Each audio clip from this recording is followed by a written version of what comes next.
I wanted to see Chloe Fox.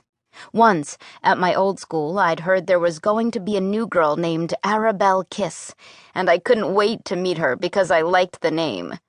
As it turned out, I couldn't stand Arabelle Kiss, but you never know. Nobody, however, arrived late. Everyone left at around 5 o'clock. I walked back to the bus stop alone, wondering why they were all so well-mannered and athletic-looking. They almost looked like a different breed. I got off the bus and went straight home.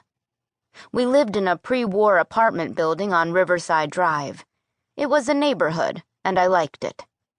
I'd never gone to school on the East Side before, but my friend Lori, who lived in my building, told me that all the girls who went to Garfield lived on Fifth or Park and never came to the West Side at all.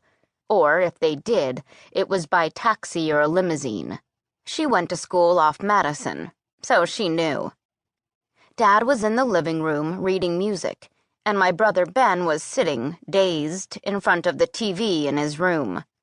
Dad played the cello. When I was little, I never thought playing cello for a living was anything special, but every time I told anyone, they said, "Really?" So I began announcing it with a sort of pride. "So, how was it?" he said. "It was nice." "Yeah?" "Yeah, everybody seemed nice. Oh, they said no one really checks the length of your skirt." We had to wear a uniform, something completely foreign to me, and according to regulations, your skirt had to hit the floor when you knelt down.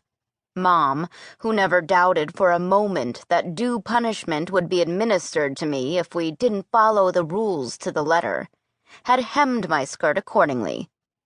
"I guess you didn't meet any of your teachers yet," said Dad, taking off his glasses and putting down his music.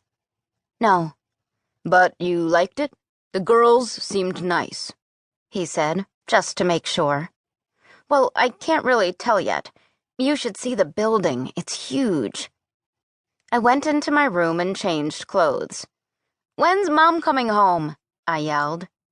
"Probably around 9:30, Dad yelled back. "I thought visiting hours were over at 8, I said, coming back to the living room. My grandmother had been in the hospital for 2 months. "They let her stay longer." I sat down in the rocking chair. "So, what's wrong with her?" "They don't know yet. They're taking tests," I finished for him. He nodded. "Bullshit! They've been taking tests for 2 months." The phone rang, and he jumped up to answer it. I knew he'd just give me the runaround, so I went to my brother's room. "Hey, Ben." I sat down on the bed. "Hey, Boob. Ding ding." He turned, surprised. "Oh, Val, you're home." "No kidding," I said sarcastically.